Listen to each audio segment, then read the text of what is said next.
De son côté, l'Iran met en garde Israël. Il frappera toutes les infrastructures d'Israël s'il est attaqué en représailles. Oui, tout à fait, mais avec quelles armes ? Bonjour Nicolas Toneff. Bonjour Fanny, bonjour à tous. L'état du nucléaire iranien concentre les inquiétudes. Où en est le régime des Mollahs, Nicolas ? A-t-il les moyens de produire une bombe atomique ? Que sait-on de leur arsenal ce matin ?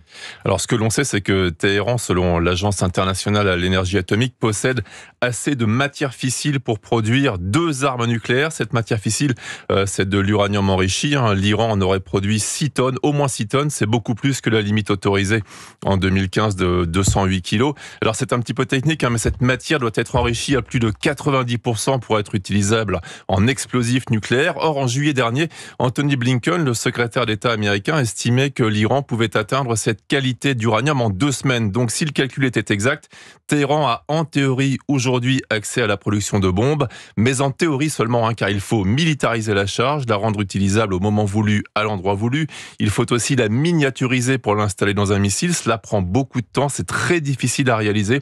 Et ce sont donc les services de renseignement occidentaux qui travaillent d'arrache-pied pour savoir si c'est une question de semaines ou de mois. Merci beaucoup Nicolas Toneff, spécialiste Europe 1 des questions internationales.